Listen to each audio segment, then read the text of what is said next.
Something unusual is happening behind the palace walls, and this time, it isn't about scandal, divorce rumors, or leaked conversations. It's about diamonds, history, and a decision that quietly redraws the royal power map. Because insiders say Prince William has just made a move so calculated, so symbolic, that it sends a clear message about the future of the monarchy and about who truly belongs in it. For decades, one legendary treasure collection sat at the heart of royal prestige: the breathtaking jewels once worn by the Queen Mother, a glittering archive of power made of tiaras, emeralds, rubies, and diamonds that could light an entire ballroom. More than 60 extraordinary pieces, many crafted by elite jewel houses like Boucheron and Cartier, quietly passed from queen to queen, appearing at state banquets, coronations, and royal ceremonies. And for years, the assumption seemed obvious: these jewels would simply continue along the traditional royal path, worn by the reigning queen consort, then eventually passed forward through the royal hierarchy. But that quiet expectation has now been shaken, because William, future King of Britain, appears to be steering these historic treasures in an entirely different direction. And at the center of this shift stands someone no one expected to become the next royal jewel guardian so early: a 10-year-old girl, Princess Charlotte. Not Camilla's granddaughters, not the York princesses, Charlotte. And according to palace whispers, this is not accidental. It's deliberate. To understand the weight of this decision, you have to go back more than a century, long before Charlotte was born, long before William himself entered the world. The story actually begins with a woman few modern royal watchers talk about anymore: Dame Margaret Greville. Born in 1863 to a wealthy Scottish brewery family, Margaret Greville was not royal by blood, but she moved through elite circles with effortless authority. Her famous estate, Polesden Lassie in Surrey, became a glittering hub of power during Edwardian Britain. Kings, diplomats, and prime ministers passed through its doors. But Greville's greatest obsession was jewels. Not ordinary jewels, masterpieces. She commissioned dazzling creations from the finest jewelers in Europe, Paris, London, even the Russian imperial court, each piece more extravagant than the last. Diamond tiaras with honeycomb patterns, cascading emerald necklaces, ruby suites so brilliant they seemed to burn under candlelight. By the time she passed away in September 1942, during the darkest days of World War II, she possessed one of the most extraordinary private jewel collections ever assembled. And then she made a decision that stunned everyone. Instead of leaving those treasures to family members, Greville left everything, more than 60 magnificent pieces, to her closest friend, Queen Elizabeth. Not the future Queen Elizabeth II, but her mother, the woman history would later call the Queen Mother. When the jewels finally arrived at Buckingham Palace in 1943, transported quietly in a black trunk after legal proceedings were completed, what emerged was nothing short of astonishing. The centerpiece was a spectacular diamond tiara designed by Lucien Hertz of Boucheron in 1921, a honeycomb structure of diamonds so striking that Cartier later modified it for royal use. Today it's known as the Greville tiara, a piece Queen Camilla frequently wears at state banquets. But that tiara was only the beginning. The collection included the Greville festoon necklace, 5 rows of blazing diamonds created by Cartier in 1929, emerald kokoshnik tiaras, ruby and diamond suites, brooches and pearl earrings featuring stones larger than 20 carats. For the Queen Mother, these jewels weren't just decorations. They became part of her public identity. Photographs of her wearing them filled newspapers for decades. When she died in 2002 at the age of 101, the entire Greville bequest quietly passed to her daughter, Queen Elizabeth II.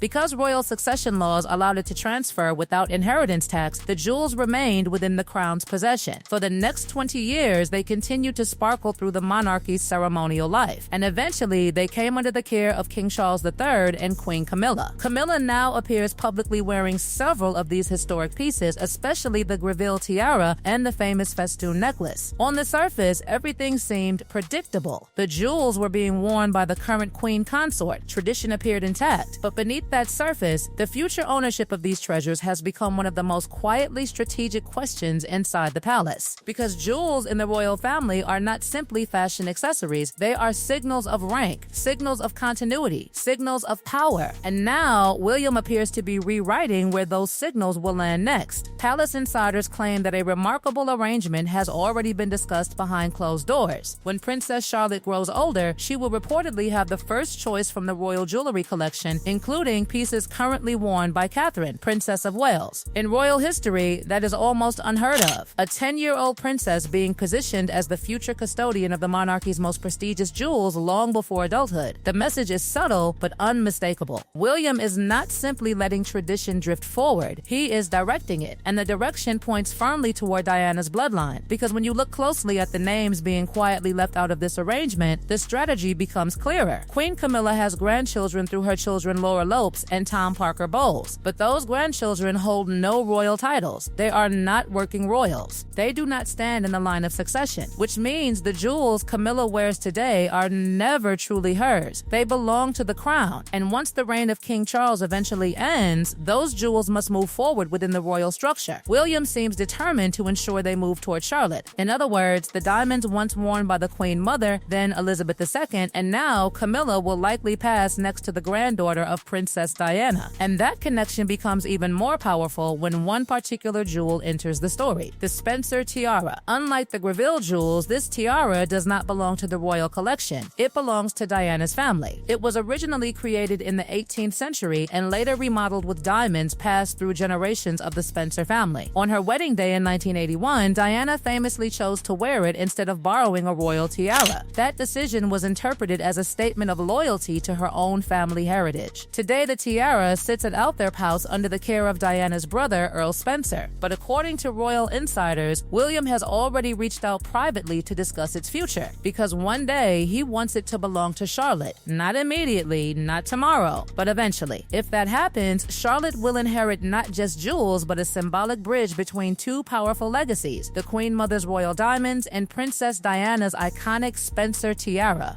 Two histories, two dynasties, one future princess. And that future is being quietly shaped right now. What makes this even more fascinating is that Charlotte reportedly already knows about the tiara. She has seen photographs of her grandmother wearing it. She understands that Diana is one of her own middle names. For a 10-year-old child, this isn't simply a fairy tale crown waiting in a vault, it's part of who she is. And if palace insiders are correct, the jewels being worn today by Catherine, Princess of Wales, from Greville diamonds to pieces once owned by Diana, are slowly being positioned for Charlotte's future collection. Every appearance Kate makes wearing those jewels may actually be signaling something much larger: a transition, a preparation, quiet declaration about who will carry the monarchy's most powerful symbols into the next generation. And if William truly becomes king in the years ahead, that moment may arrive sooner than anyone expects. What makes this entire story even more explosive is that the jewel shift surrounding Princess Charlotte isn't happening in isolation. It is part of a much larger transformation unfolding quietly inside the royal family. A transformation that many palace watchers believe is being orchestrated personally by Prince William. Because jewels in the monarchy have never simply been about beauty. They are symbols of who matters. And right now, every signal suggests William is shaping a future where the center of royal identity moves decisively toward his own children, and especially toward Charlotte. Take one particular example that royal jewelry experts keep whispering about: the Greville chandelier earrings. These dazzling diamond earrings, commissioned in 1918 by Dame Margaret Greville and perfected over the following decade, are among the most impressive creations in the entire Greville bequest. Cascading diamonds arranged in layers that shimmer with extraordinary brilliance, the earrings contain roughly 40 carats of diamonds in total. When the Queen Mother received them from Greville's estate, they quickly became one of her favorite pieces. But the real significance of those earrings appeared decades later. In 1947, the Queen Mother presented them to her daughter, Queen Elizabeth II, as a wedding gift. It was a deeply personal gesture, a symbolic passing of prestige from one generation of royal women to the next. And now, history appears to be repeating itself. After Queen Elizabeth II passed away in 2022, the earrings came under the royal collection controlled by King Charles. Soon afterward, Catherine, Princess of Wales, began wearing them publicly. Observers immediately noticed. She wore them at the Royal Variety performance at the Royal Albert Hall. Later, she appeared in them again at the BAFTA Film Awards in 2026. The repetition was striking. Royal jewelry watchers understood immediately what it meant. These earrings were no longer simply historic artifacts. They were becoming Kate's signature jewels. But here's where the story takes an even more fascinating turn. Queen Camilla rarely, almost never, wears earrings like these. Not because she dislikes them, but because she doesn't have pierced ears. That tiny detail, something most people would consider trivial, has enormous consequences inside the palace jewelry hierarchy, because it means many of the Greville earrings naturally fall into Catherine's domain. And what Catherine wears today will almost certainly pass to Charlotte tomorrow. tomorrow. Each time Kate steps onto a red carpet wearing those diamonds, she isn't just showcasing royal elegance. She is quietly acting as a temporary guardian, holding pieces that insiders believe are ultimately destined for her daughter. The symbolism could not be clearer. Charlotte is being positioned as the next great jewel bearer of the monarchy. But perhaps the most dramatic part of this unfolding story isn't who is receiving the jewels. It's who isn't. When headlines mention that Charlotte's rise is bypassing Camilla's granddaughters, the phrase sounds sensational, almost scandalous. Yet the reality is even more revealing. Camilla's grandchildren are not members of the working royal family. They hold no royal titles. They are not in the line of succession. That means the jewels Camilla currently wears, the tiaras, necklaces, and brooches dazzling at state banquets, are not personal possessions she can simply gift to her relatives. They belong to the crown. And when the time comes, those jewels will move forward through the royal hierarchy. First, the Queen Consort, then the Princess of Wales, then the next generation of royals, which leads directly to Charlotte. Even the York princesses, Beatrice and Eugenie, who are blood granddaughters of Queen Elizabeth II, do not occupy the same position in this jewel hierarchy. They have worn pieces from the royal vault before. Eugenie famously wore the Greville emerald kokoshnik tiara at her 2018 wedding, but neither princess is a working royal, neither sits close to the throne, and neither is expected to become a permanent custodian of the main royal jewel collection. Charlotte, however, stands in an entirely different position. She is the daughter of the future king. She is the granddaughter of Diana, and she is already becoming one of the most recognizable young royals in the world. Royal experts said that within the royal jewelry hierarchy, the sequence has always been clear. The Queen Consort has first access to the jewels, followed by the Princess of Wales. After that, pieces gradually pass into the hands of the next generation, which means that every tiara worn by Catherine today is essentially a preview of Charlotte's future. And that future carries enormous emotional significance because of one powerful name woven directly into Charlotte's identity: Diana. Princess Charlotte's full name is Charlotte Elizabeth Diana. The middle name is not decorative, it is deliberate, a tribute to the grandmother she never met. Diana died in 1997, 18 years before Charlotte was born, yet her presence continues to shape almost every public symbol surrounding the Wales family. Consider Catherine's engagement ring. That deep blue sapphire surrounded by diamonds was originally Diana's ring. When William proposed to Kate in Kenya in 2010, he presented the same ring his mother once wore. Now Kate wears it daily, a permanent reminder of Diana's legacy. When the moment finally arrives, when Charlotte steps forward wearing diamonds that once belonged to queens and princesses who shaped history, it will not be an accident. It will be the final move in a strategy that began long before the world realized it was happening. A strategy that ensures the Queen Mother's legendary jewels, Diana's unforgettable legacy, and the future of the monarchy all converge in one young royal, Princess Charlotte, the next great jewel bearer of the British royal family.